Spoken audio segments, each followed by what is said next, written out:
তবে এই কথাটা আমি এই অর্থে আপনারা যেভাবে ব্যবহার করছেন আমি তাতে সহমত পোষণ করছি না। তবে আমাদের আশানুরূপ ফল হয়নি, এটা আমরা অস্বীকার করতে পারি না। থেকে অনেক ভালো ফল আমরা আশা করেছিলাম, সেটা পার্টি পর্যালোচনা করবে আগামী দিনে, সে বিষয়ে আমি বাইরে কোনো মন্তব্য করব না। যেখানে দেখা যাচ্ছে শিশুবাবু 1,20,000 ভোটের জয়, সেখানে তার জয়ের ব্যবধান আরও বাড়িয়ে দিলেন, তাহলে কতটা বিভিন্ন জায়গায় দেখা গেছে আপনাদের বিধানসভা ভিত্তি যদি ধরা যায় মাইনাস ছিল, সেখানে অনেকটা এগিয়ে গেলেন আপনারা, কী বলবেন এটাকে নিয়ে?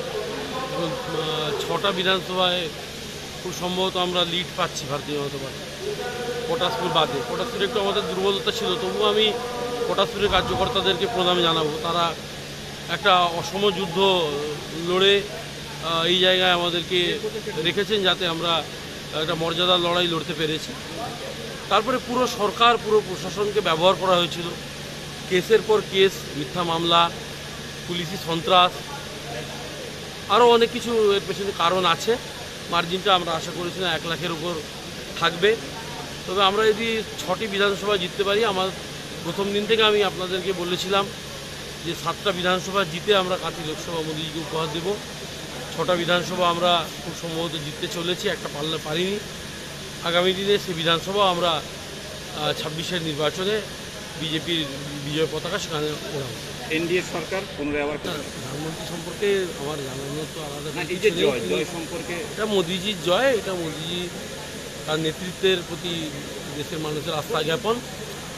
প্রতিবেশী রাজ্য উড়িষ্যাতে বিজেপি সরকার গঠন করেছে, তার জন্য আমি প্রতিবেশী রাজ্যে, যেহেতু উড়িষ্যা আর বাংলা প্রায় একই, আমাদের এখানে যাতায়াত একইভাবে, এখানে প্রচুর মানুষজন উড়িষ্যারও আসেন, বাংলার মানুষজন উড়িষ্যাতে যান, তাদেরকে আমি শুভেচ্ছা শুভকামনা জানাবো। আর মোদিজির এই জয় আমরা ভারতবর্ষকে আগামী দিনে এগিয়ে নিয়ে যাওয়া, মোদিজির বিকশিত ভারত, তাতে কাঁথি যুক্ত হলো, আমরা কাঁথি উপহার দিতে পারলাম, এটাই আমাদের কাছে বড় কথা। কৃতজ্ঞতা জানাবো, প্রণাম জানাবো তাদের। আগামী দিনে আমার চলার পথে তাদের আশীর্বাদ আমি পাথেয় করতে চাইব। এবং সেই সঙ্গে 2021-এর পরে যারা ভোট পরবর্তী সন্ত্রাসে বলিদান দিয়েছেন সারা রাজ্য জুড়ে, তাদের আত্মার প্রতি আমি আত্মার শান্তি কামনা করব, তার পরিবারের সমবেদনা জানাবো।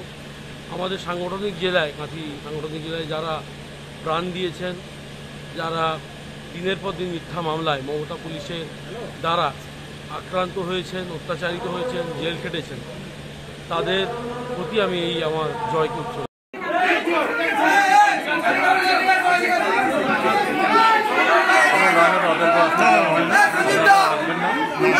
ব্যুরো রিপোর্ট, এখন সংবাদ।